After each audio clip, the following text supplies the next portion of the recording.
Welcome to Coast View, the show that every single day celebrates the men and women who are making coastal Mississippi such a great place to live, work, and play. I'm sitting here with my workout clothes on this morning. My wife, Ann, gets mad at me when I rush into the room with workout clothes on. But I got back from the gym just in time to do the show this morning. And so I came in here. Of course, if you're listening on the radio, it doesn't matter to you at all. What matters is that we're putting our midnight oil into planning the best shows possible so that you can be inspired. And I'm going to bring my buddy Kyle into the conversation here. And we're gonna chat a little bit about some of the conversations that we've been having lately. And then I'm going to be joined by Todd Trenchard from the Bacot McCardy Foundation.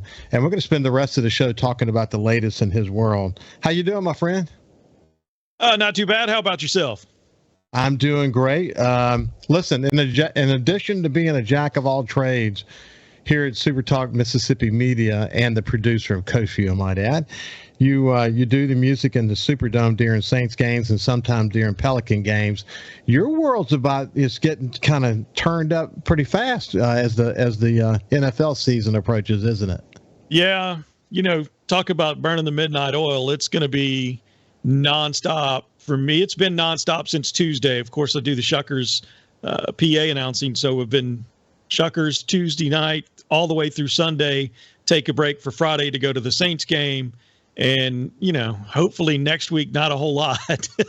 But, yeah, it's just the way it is this time of season, this time of year. My jack of all trades friends. Hey, listen, I want to share a quote with you. I'm going to share two quotes with you, and I just want to get your comments about it, and I'll share mine as well. The first one was posted by my friend Susan Griggs. We used to work together. She actually worked on Keesler News, was an employee for the Sun Herald. We published the Keesler News for many, many years, and we've stayed in touch since I left the Sun Herald. She's just terrific, but she posted this. One of the happiest moments in life is when you find the courage to let go of what you cannot change. When you find the courage to let go of what you cannot change. And the next one, it was posted by another friend, and it came, over ourmindfullife.com, and it says this: make it a habit of shutting down conversations that aim to tear others down. Woo, I love that one. Too many people are engaged in conversations that are about making other people feel bad. What comes to mind when you hear those, Kyle?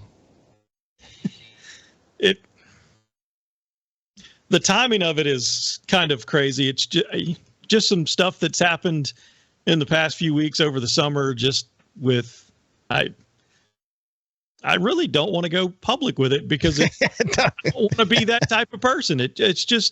It's kind of funny that both of those quotes, you can't there's things that's been happening that you don't have any control over it. Just let it go. And then people with conversations and words meant to just tear someone else down. Yeah. To benefit themselves, to make themselves look better. And it's spot on. And the irony that you broke those two quotes out at this time for me is Well, you know what's interesting, Kyle? I probably could read those two quotes to anyone who cares about the people around them, and they would have probably had the same response. Yeah, because I think at any moment in time, everyone has a little bit of drama in their lives, or at least they're trying to stay out of the drama. It might be in their personal lives directly with their family. It could be on social media. But you know what I learned? Being a publisher of the newspaper, you're often a target. And later in my career, I was involved in some major change efforts, and it affected a lot of people. And I was used to being a target. And what I learned is that as long as I believed what I was doing was the right thing for the long haul, and that I knew who really mattered in my life, the people who were closest to me, my family, the people who worked in my company with me, my direct reports. If I knew I had all that in line, I learned over time not only to have thick skin, but also learned to just try to live by example. And it really served me well. I feel that same way today. It's something you got to work on every day, but I try never to be involved in the drama. Yeah, you're right. I just had kind of the same conversation as far as how we deal with things on a daily basis when things come at you, and you hear chirping from one side of the aisle and chirping from the other. And he and I both were roughly the same age and both have kids at different ages. And yeah, we're the same. It's just kind of, we sit back and laugh and just go, wow, it's amazing that people can't let go. And then it's just flip side of that on our side, how far we've come in the past several years, 10, 12 years, 15 years, mostly since we've had kids, and our just mindset have changed. Yeah. Yeah. Just, you can't control what you can't control, and keep your family close. That's what matters.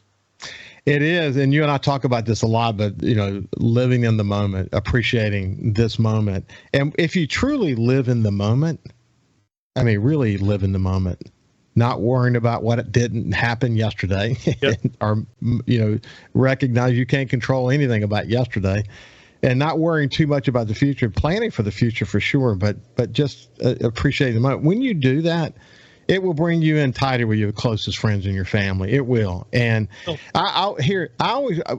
I want people to say of me when I'm dead and gone, I want people to say that I was the guy who was willing to go more than 50% of the way. Right. I want to be that guy. I don't want people to have to come meet me halfway. I want to be the guy that's going to go out of my way. I'm going to be, if someone says something about me, usually it's because they don't really know me. Right. And I just take it for what it is and move on. But, this is a conversation I think that probably a lot of people can relate to. And that's why I picked those two quotes. I wasn't aiming them directly at you, but I did have the thought. Did have the thought that you could read them to anyone and anyone could relate to them, That's just my thought, Absolutely. Hey, listen, one thing, we're going to get to Todd, but before we do that, I just wanted to bring people's attention to the conversation that we had with Adrienne Elliott. Her husband, Brandon, owns Elliott Homes, and she recently discovered she has breast cancer, and they really sought to aggressively treat it. The prognosis is really good, but she's going to be a real inspiration to others. She has a huge social media following, and she's going to be an inspiration to others to seek early detection. That's her story. The fact that she found it early and was able to get it treated early. The prognosis is good, but it takes a lot of courage to step out and a real commitment to want to help the community to step out the way she did. But that was a powerful conversation, and it struck a nerve. It's had a bunch of views in a very short period of time. I'm not surprised by that, but hopefully she'll save a life by sharing her story. Yeah, I think the last looked at it, it was almost a 900 engagement. It's really taken off. It's a powerful conversation, and again, control what you can control. Don't worry about what you can't. Yeah, bring family close, keep everyone together. That's what it's all about. It is, man. This show's positive. We want to be very positive. We want people to look forward to listening to Coach U. Because you're going to learn something that will help you maybe achieve your goals in life a little bit more directly, make you, put you in a position, maybe learn some things from our guests that can help you deal with some of the little bumps in the road that happen in your daily life. And, as long as you can come here and find sort of a refuge in that way, keep coming back. That's the goal. Anyway, thank you, my friend. You bet. Cal Curley, the producer of Coach U.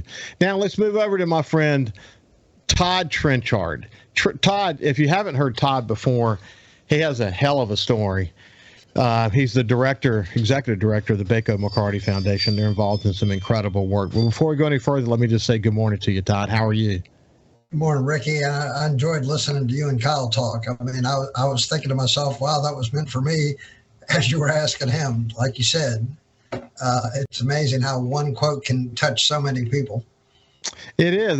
What were you thinking? What were you thinking as we talked about, there are certain things you cannot change, and there are certain negative people that can be in your life, and we just got to get better at taking those people out of our lives. Well, the first one right off the bat, being in Alcoholics Anonymous was a serenity prayer, courage to change the things I can, not worry about the things I can't, and the wisdom to know the difference. And that's really the basis of recovery of Alcoholics Anonymous. So you learn to live by that sort of creed, or you're going to have some problems. And then the other is, you've got to, I've learned to process each day that I may have run-ins with people, and being a public figure, you get those shots taken at you. But I've learned that I'll either apologize if I've done something, or call that person, because I can't let the sun go down with me harboring a resentment. That's really what gets me going, is that downtime at home looking at the ceiling at 3 a.m. Well, I mean, that's really important, actually. In fact, Matthew McConaughey has some really good advice. I'll share that on the other side, but we'll continue this part of the conversation and then find out what the latest at the Bacot McCardy Foundation is with Todd Trenchard. We'll see you after this break. Welcome back to Coast View. We have Todd Trenchard with us today. He's the executive director of the Bacot McCardy Foundation. And when we went to break, we were talking about these two quotes. One was, one of the happiest moments in life is when you find the courage to let go of what you cannot change. And the second one was, make it a habit of shutting down conversations that aim to tear others down. You can read that to just about anybody, Todd, and get a reaction. And I thought what you said about before the sun goes down, if there has been some conflict in life during the day, is not let it just harbor into resentment. Right. Reach out to someone, do whatever you've got to do, so you can go to bed with a heart that's not so heavy, and wake up the next day to start the day, with a lot of sun. That's a good approach to life, isn't it? It is, and I think you have to learn those things that work for you. I've worked a pattern of life now for a long time where I wake up very early, I work out, I get very spiritual in my walk early in the morning, because I know it's about to hit me for the day. And if I don't put that sort of armor on before the day, it can wear you down. And, having been like yourself, a public figure for this long now, you do get a lot of shots at you, a lot of them unwarranted.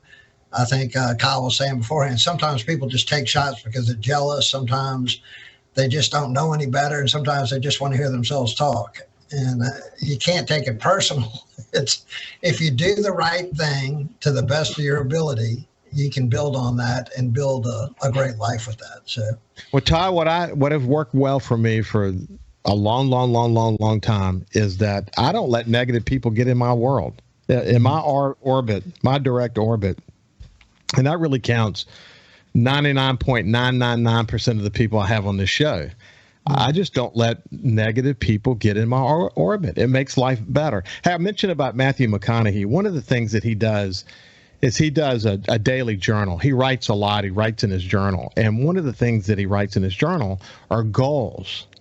Now, he says he wants to write a lot of goals, and his goal during each day is to check off the list of goals that he's achieved. So, it may be, as he points out, it may be call a friend. It may be, small little things that you might do. And he said in one particular podcast that he was on, he said it was like 8:00 in the morning. He had 20-something things on the list. He had already checked off like 11. Mm-hmm. But the sense of accomplishment that comes from doing that, one of the things you might want to put on the list, and I wouldn't be surprised to learn this is on his list, is to get the negative people out of my life today. Right. I just can't say enough about that. Life's short, man. We got too much exciting things to do in our lives, and from your story that life can be unbelievably short. And one of the things that has always inspired me about your story is, as you fought drug and alcohol abuse through your life, and you've been clean how many years now? Coming up on 25. That's incredible. What is so inspiring about your story, though, is the number of times that you sought treatment. And, some people would have given up on someone after the first or second or third or fourth or fifth or sixth or seventh. How many times did you seek treatment? I think the Humble Grace was my 40th or 41st. We're a little debate there. I've looked back at it, but having that resilience to get up from a fall, I think is what I've never understood why I had that, but it is why I'm here today. It took that 40th time for the miracle to happen, but each one of those times you got up, I got a little bit closer to that moment of opportunity. And boy, was it worth it. Looking back at it today, to be able to go to that depth and then to be able to rise up from that. Of course, you've had a lot to do with that. I say that all the time. You helped catapult me into the limelight of what my potential was, as a human being, and gave me a platform that I could do shows like this on a much larger scale than just maybe talking to a little small classroom or something. So yeah, but Todd, here's the thing. Well, I think it's important is that there are a lot of people who may be listening to this who either themselves they know they have a problem and they're not willing to admit it, but they know they have a problem, or maybe they have a problem and they've admitted it, but they've fallen off they've fallen off more than once. Or they could have family members that have had issues and who have sought help more than once. And what happens is after 2 or 3 or 4 times, families and friends and everyone around you starts to give up on you. Mm-hmm. And when you finally landed on the doorstep of Homes of Grace, there wasn't a lot of reason to think this was going to be the moment you got better, because you were at the most extreme down moment in your life.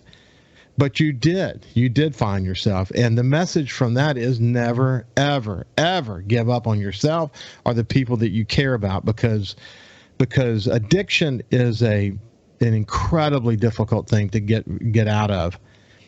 But there is a path out of it. And if you're willing to be patient and work with someone, they will find their way. In 25 years sober, what a great story that is for others. Well, it's not the norm. Unfortunately, a lot of people do give up. They fall, they get depressed, they go back to that way of life, and their life ends early, or they're never. There is a point where you will cross that line where maybe there isn't that opportunity. But no, Ricky, again, it's so surreal to think about how my life has been able to be used, and I think it's. The reason that I'm sober today and been able to do this is because I haven't forgotten from where I come from, and I've tried to give back the best I could to make it a better world. It was almost like making a penance, like, Lord, get me out of this jam and I'll give my life to doing something good. And I found a career that did that. I found, an opportunity. And like you said, there's so many people that suffer from alcohol and drug addiction. There's never a day goes by that I don't have multiple people call me, seeking guidance. I had, Robin Roberts had that saying, make your mess your message. And it came up in my conversation. You heard me mention a few minutes ago with my conversation with Adrienne Elliott, Brandon Elliott's wife, who has battled and so far really done well relative to her own breast cancer. But she's made her challenge in life her message so that people can seek early detection. It came up again in a conversation, recent conversation with an African-American entrepreneur. Her name is Lexi Williams, and she started this cool brand and has had tremendous success. And she had a daughter who died while she was in Hawaii, and she developed this company from the inspiration to say, as a sort of honoring her daughter. And so in her very difficult time in life, she rose from it and made, as she literally said, her message. And that's what you've done. You had a difficult time in your life. It became your message. And, I think everyone has inspiration to give. Some like you're the 40th or 41st time to go through rehab. You finally found your sobriety, and you're now 25 years, removed from it, and have been able to help build this incredible organization in the Bacot McCardy Foundation. Some people, it might be a smaller anecdote, but at the end of the day, everyone has a mess to make their message in a way that might be able to inspire others. You run into people like that all the time, don't you? You do. And I think just like you were saying about Adrienne's story, she probably saw someone else tell their story maybe a year ago or 2 years ago, thinking, wow, that's amazing, not knowing what was about to happen, in her life. And it stuck in her mind. I had the same thing. I kept getting up because I had a father was sober 16 years, and I knew how bad he was. And I said, wow, how could he do it and not me? So you've all had those examples that have come before you. And that is, we're called to do that. When we have something that is, something pertinent to a lot of people, to make a difference in that way. That's why I've worked with alcoholics and drug addicts all these years. I got a text yesterday, an email yesterday from somebody from about 17 years ago, I think they said, at Home of Grace. He said, I was sober at that time 7 years, and he said what an inspiration I was to him. And he was struggling now, but he wanted to reach out just for a word of encouragement. I mean, that's amazing. I couldn't remember who he was, but he remembered what I had told him, 17 years ago. So that's pretty humbling that our lives can be used that way. It is. And it's something we should never take for granted.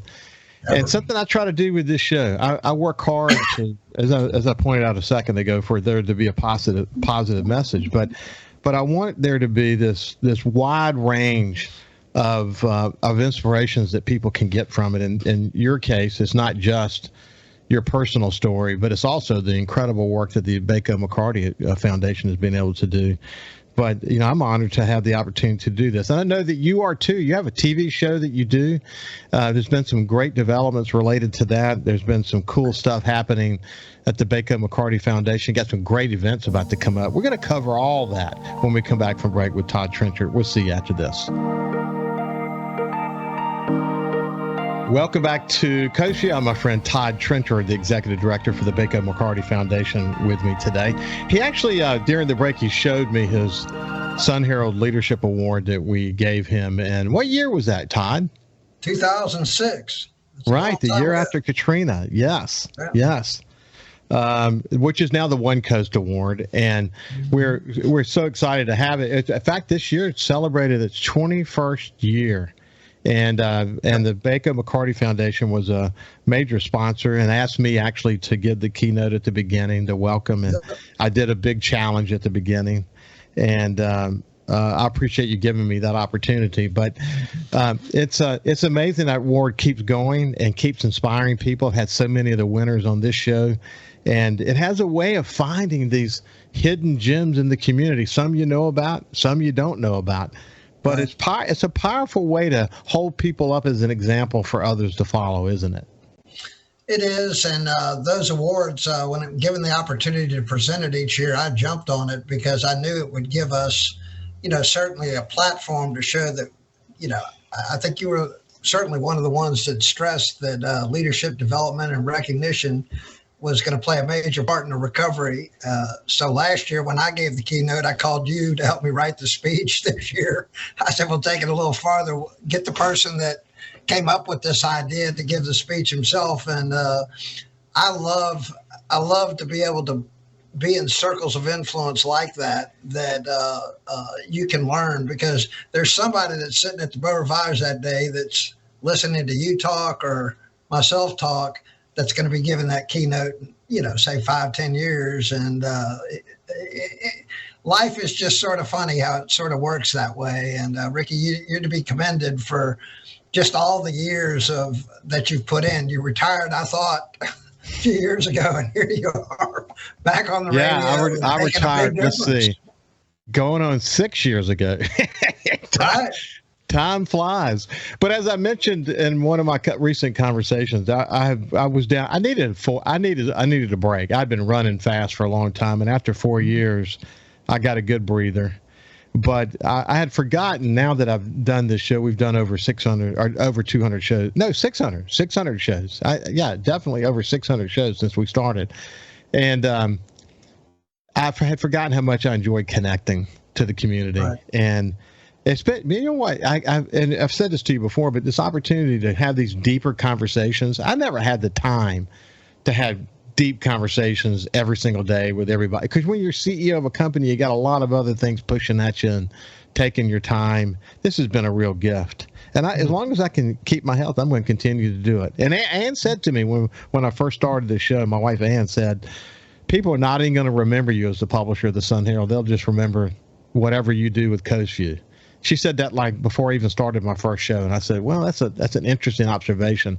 I was only in it for a few months just to see what it felt like. I never thought that 2.5 years later I'd still be sitting here doing this. It's amazing. Tell me about the latest with your TV show. Well, the TV show was an opportunity where we had developed a relationship years ago with WXXV, and we were taping over in Pascagoula, as you know, and we would send a disc over. When Bobby Edwards stepped down as the general manager and Don Moore took over, they approached me and asked me to come to the office, and they said, "We'd love to give you a set within our television show, make it a permanent set where we could, continue what we call Spotlight Gulf Coast." We've had a really ongoing show now for, hard to believe, 17 or 18 years. I've been doing this every week. And so we have this permanent set there, and we've started, inviting people on that set. I've got you coming up in a few weeks here.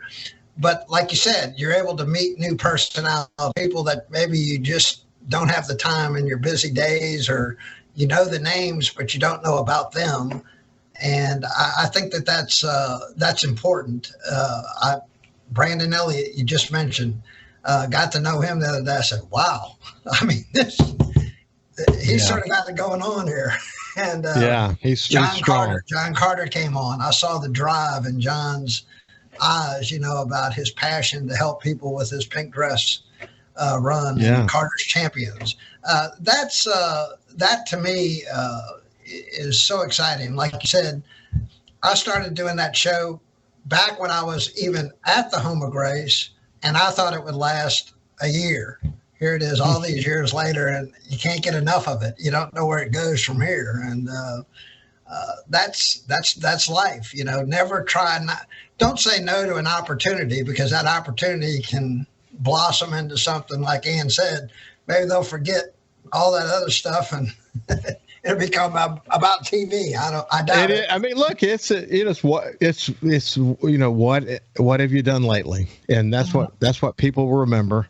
And as a general rule, people are busy in their lives. They have relatively short memories when it comes to things that they might see in this type of venue. And it's all about, where's that inspiration from today? Hey, by the way, Don Moore, general manager of XXV, after this incredible career at WLOX, and he retires, and then here he is, lands at WXXV, now making his mark there. Married Twyla Boudreaux. I used to work with her at the Sun Herald, and gosh, time flies thinking back to those days. My goodness. I mean, I can't believe I turned 65 years old this year. I don't feel 65. But man, when I start contemplating these like key dates on the calendar, it's amazing how many relationships and memories there are. I'm sure you feel the same way when you look back at your life. Unbelievable. I can remember when you started this show, I was probably about the 10th guest that came on, and you had the little books, and people would bring in a book and put it on the table right there where Kyle and y'all were sitting and stuff. And we would see those little books there. And today, like you said, 600 shows later, you'd have a lot of books. I would. It was books that people had written. I mean, it's just so cool. Yeah, so cool. Okay, so it's got to be interesting after doing the show literally down the street from where your office is in Pascagoula to having to drive over to Gulfport. It's got to be cool, though. It's probably worth the drive to come in and have this really professional, not that you didn't have a professional set before, your team before that you worked with there was great, but to have WXXV embrace you the way they have, it's got to be a cool setup. It is, and it's an awesome responsibility that you have that, so it takes, like you said, you do a little homework for every show. It's not like you just show up and, hey, it's just another week. You want to put forth the best effort that you can. And, again, it's just part of the week. It's not your whole life. It's just that one little half hour or hour, each week that you do it. But, that can pay dividends down the road. And people do watch, not only social media. You can take a television show, put it on social media. That may be where they watch it. But People love seeing people. I think that's been part of the success of what you've done here is you've got not only a radio show, but you're able to visualize those people. And I'm still looking at you, and I'm sitting here looking at your workout. That's how comfortable we get. Hey, look, but here's the thing with social media. What social media has done for this show is that it allows me to get into your friend network, or in the case of Adrian, for example, Adrian Elliott, who we just spoke about, to get into her network. And in a very organic way, it introduces the show to people who didn't even know that it was there. The cumulative effect of that over 2.5 years is pretty dramatic. And we don't spend any money on boosting or anything like that. I mean, it's just it's what's going to happen on the social media side or with podcasts or with YouTube. It's all just organic. It's just a natural extension of the show. But, organic, and what I mean by organic is just naturally gets shared. You're not paying for it. The reality of that is it's a great marketing strategy for the show as well, because it just introduces it to more people. And so now it's interesting. If I make a post, we don't talk about issues too often, but when I make a post about an issue, let's say Coastal Mississippi tourism, for example, I can go check the engagement at Coast View and see literally thousands of people were engaged around it, because it gets shared and people tell other people about it and they want to go read what the latest is. Again, we don't do that too often, but when it's something I'm passionate about, and tourism is something I'm super passionate about, and I've followed that issue very closely, I'm amazed at how I'm able to use this show to touch people around important issues when that needs to happen. And the other thing, I tell you the other thing I've enjoyed, and I know you feel the same way about this. I got a call yesterday from Speaker of the House Philip Gunn just to check in and see how things were going. I think he's going to be on the show in the next few days, and we just caught up. And I had lunch with Delbert Hoseman recently, and we just caught up. But the ability to stay in touch with some of the key leaders in the state. And like I used to say as a publisher, I never had to worry about someone telling me what someone else said that was in the position of authority or power. I could go straight to that person and find out for myself. That's what I love about this show, the ability to do that. You get to do that extremely well yourself. Hey, when we come back, we're going to talk about a really, really important upcoming event for Bacot McCardy Foundation. I think it's actually sold out now. But we'll talk about why it's important to the organization and why has it just continued to do so well. We'll tell you more about that after we come back with Todd Trenchard. I always enjoy my conversation with Todd Trenchard, the executive director for the Bacot McCardy Foundation. We're going to talk about upcoming events, but you actually have a new member of your staff. Tell me about her. Well, we got Amanda Ray. We hired, worked at the YMCA, the wellness director, membership director over there, and what an exciting addition she's been. It's always good to see these young, talented leaders that step forward and want to make a difference. And she certainly has the skill set to certainly take this to another level. And it allows me the freedom, to maybe cultivate some of the relationships that you build when you're always just out there putting out fires or trying to plug up the dam. You sort of miss the trees for the forest. And so Amanda's been a great addition. Very excited about her. She's only been with us now about a month and a half, and she's already starting to move some mountains and unlimited potential. So very excited about that. You don't miss many trees, Todd. Let me put it that way. So you're a good one to learn from. But yeah, I've seen her on your show. She's very articulate. She's going to be a terrific representative for the Bacot McCardy Foundation. I look forward to getting to know her in person. Okay, give me a list of upcoming events, and then we're gonna circle back and hit the high points on the biggest ones. Well, one of the things that we wanted to do was get our board more involved. We've got a tremendously influential and powerful board here on the coast, and we wanted the women to sort of come up with some ideas or a fundraiser, which they did, and they did something real fun over in Ocean Springs called Bubbles for Bacot, and they just took a little event. They paired some local restaurants with sort of some little mixologists, and they had this thing, and they raised I think it was $6,000-7,000, and all those monies went to two nonprofits in the local community there, the Duchess Club and Community Care Network. So the men came back with, of course, they're having a brown water for Bacot, which is, I guess, a bourbon event. And here I am as well known as I am in the recovery world. And both of our events are centered around that. But that response has been great. All the monies that they raise is going to go to help scholarships because we're trying to raise scholarships for kids here on the coast. After that, we'll have some other smaller events that our board will sort of direct. What I'm sort of looking at doing is, taking these things, like you said, our golf tournament has been historic in the amount of monies that it's raised. You've chaired that in the past.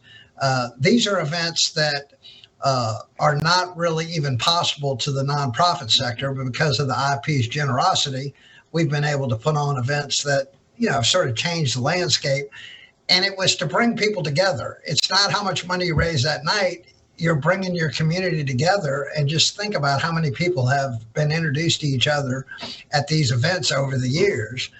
But we have one coming up that I think is going to dwarf them all, and that's Renaissance and Runway. This fashion show, this year we have over 80 models. We'll have 15 to 17 boutiques, and we're doing exactly what you said on the last segment. We're telling each one of those models, when we post them on Facebook, share it. And if they all share it, it goes into their circles of influence. And like you said, this thing sold out. We're a month and a half away from it. It's already sold out. So I'm not sure how high it could go. I'm not willing to call the Coliseum quite yet. But hey, man. Hey. Anytime you can bring people together, I've gotten to know a lot of the local, retail outlets, and I think it's where I met Sharon Weeks. I didn't know Sharon, Roland's wife was over at Grants for her. But you've gotten to meet these places, and you bring them together, and the community steps up. They love to, takes a little bit of courage to get out there and walk. I think I've asked you before. You said Ann would never do that. No, she would be a good one, though. She would be a good one. Hey, listen. Hey, before we get too far past it, and I just want to bring serious focus on this. I had a conversation with Nicole Martz recently. She has a website called Gulf Coast Gal, but she works at the IP. And we got to talk. I said, IP's had a long history of community involvement. You know the history really well through various owners. But what's really cool about her is she said the main reason she works there is because of the IP's commitment to the community. But boy, they definitely put their money where their mouth is, don't they? They do. We're approaching over $3 million that they've given to us over the years. And that goes back, of course, John Lucas. And then through various changes in leadership, I've become not only acquainted with them, but personal friends with them. We stay connected. Nicole has been such a great addition. Again, you can't say enough about what IP and Boyd Gaming has done for the Mississippi Gulf Coast. And it really has changed the landscape of our, nonprofit sector. And so I'm just blessed to sort of be that vehicle, I guess, that was in the right place at the right time. And, Well, like it shows the fact that you stood the test through various owners shows that Bacot McCardy Foundation is an organization that they trust and that they know will handle their money carefully and make sure it goes to needs in the community. Hey, we're out of time, my friend, but it's been a pleasure to catch up with you. It has. It's been good to see you, Kyle, too. Yeah, you bet. This has been Todd Trenchard, the Executive Director for the Bacot McCardy Foundation. We'll see you tomorrow.